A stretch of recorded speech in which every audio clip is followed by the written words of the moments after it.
Tony, wablandin. Avy tô de na chéri o. Ino la vira mangandeto ko ni urta mawabo. Reto glaçon. Ya. Wani. Te zao izy. Ino ke? Antony dikany raha to agnano rosazy zahy. Arrozazy. Arrozazy. Tompo. Sotona tompo e. Yazan ka tu. Tsy zany zy mamany fô. Zazay fa nagnirako nandany vanga trembo. Ke trembo to tsakitsaky anazy. Film mo tsakitsaky anazy. Zay. Atsika miavaka. Zino zany? Tsy zany zy chéri fa zaho navita trano. Falifalina.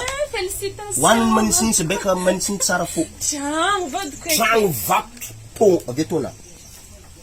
Wow, tsara nak lokony zindre tsara. Magnani trano zany ay. Ary sa Tsara. piscine io. Avesako volamena mamany. Magnodidiny piscine ke. Karaha hozongon'olo fognatsika to io e. Tala ko fa mo tsara zindre. Zany dikan'ireo zaza e. Hoaniny raha keto fô. Za magnambara anao. Bravo, arombiagna matsika mitsidika zasy. Mitsidika trano zany? Ya. Za baka fa henara jiaby fô afa magnomakomagna aminazy io fô. Ya. Trano zany hitako tamin'ny fianata. Ya. Tamin'ny finao? Voilà. Ke trano tamin'ny finao ke trano tsika izy fte. Za tamin'ny fianaha baka nahazo trano tsara mamirapiratra. Haiko zay moa vitantsika amin'ny 2060 mamay. Wow, Léopold, lazima raha mbola projet fangazy Wa, kizy. kana za fa nagnamboatra lakile to lakile nazy. To. Za mahaiza anao hoe lakile ny trano andeha tany. Mbola 2060 rô zazy fa natapedy sa baka folo. Mamay.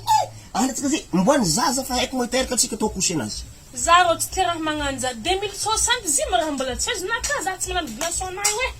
Wa. Aro za sakaloka ba. Za tsy mitsaka la mataka fara fô 2060 kan fa trano zazy tany. Sady raha nefa hitako tamin'ny fianaha haiko zay tsy maintsy tanteraka. Ya, sacrifice de maison.